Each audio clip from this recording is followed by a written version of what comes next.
ಗುರುಭ್ಯೋ ನಮಃ. ಶ್ರೀರಾಮ ಅನ್ನೋದೊಂದು ಪದ ಇದೆ ನೋಡಿ, ಅದೇ ಒಂಥರ ಪವರ್ ಸೆಂಟರ್, ಅಂದರೆ ಶಕ್ತಿ ಕೇಂದ್ರ. ಅದು ರಾ ಆ ಮ, ಆ ಮೂರು ಬೀಜಾಕ್ಷರಗಳು ಯಾವುದಕ್ಕೆ? ಅಗ್ನಿಶಕ್ತಿಗೆ, ಸೂರ್ಯಶಕ್ತಿಗೆ ಮತ್ತು ಚಂದ್ರಶಕ್ತಿ, ಈ ಮೂರಕ್ಕೂ ಸೇರಿರುವ ಬೀಜಾಕ್ಷರಗಳನ್ನು ಸೇರಿಸಿ ರಾಮ ಅಂತೀವಿ. ಶ್ರೀ ಅಂದರೆ ನಮ್ಮ ಸೀತಾಮಾತೆ, ಸೀತಾ ಸಮೇತರಾದ ರಾಮವನ್ನು.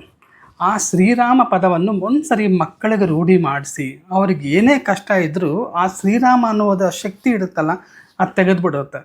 ನೀವು ಸೂರ್ಯನ ಕಡೆ ನೋಡಿದ ತಕ್ಷಣ ಯಾವ ಥರ ನಿಮ್ಮ ಮೇಲೆ ಆ ಬಿಸಿಲು ಅಂದರೆ ಆ ಬೆಳಕು ಬೀಳುತ್ತೆ, ಅದೇ ತರಹ ನೀವು ಒಂದ್ಸರಿ ಶ್ರೀರಾಮ ಅಂದ ತಕ್ಷಣ ಆ ಶಕ್ತಿ ನಿಮಗೆ ಸಿಗುತ್ತೆ. ಸೊ ಮಕ್ಕಳಿಗೆ ರೂಢಿ ಮಾಡಿ ಅವರಿಗೆ ಜೀವನ ಪರ್ಯಂತ ಯಾವುದೂ ತೊಂದರೆ ಇಲ್ಲದೆ ನೋಡ್ಕೊಳ್ತಾರೆ. ಏನೇ ಕಷ್ಟ ಬಂದರೂ ಪ್ರತಿದಿನ ಪ್ರತಿನಿತ್ಯ ಶ್ರೀರಾಮ ಶ್ರೀರಾಮ ಜಯ ಜಯ ರಾಮ, ಇದೊಂದು ರೂಢಿ ಮಾಡಿಕೊಡಿ. ಜೈ ಶ್ರೀರಾಮ್. ಸರ್ವೇ ಜನ ಸುಖಿನೋ ಭವಂತು.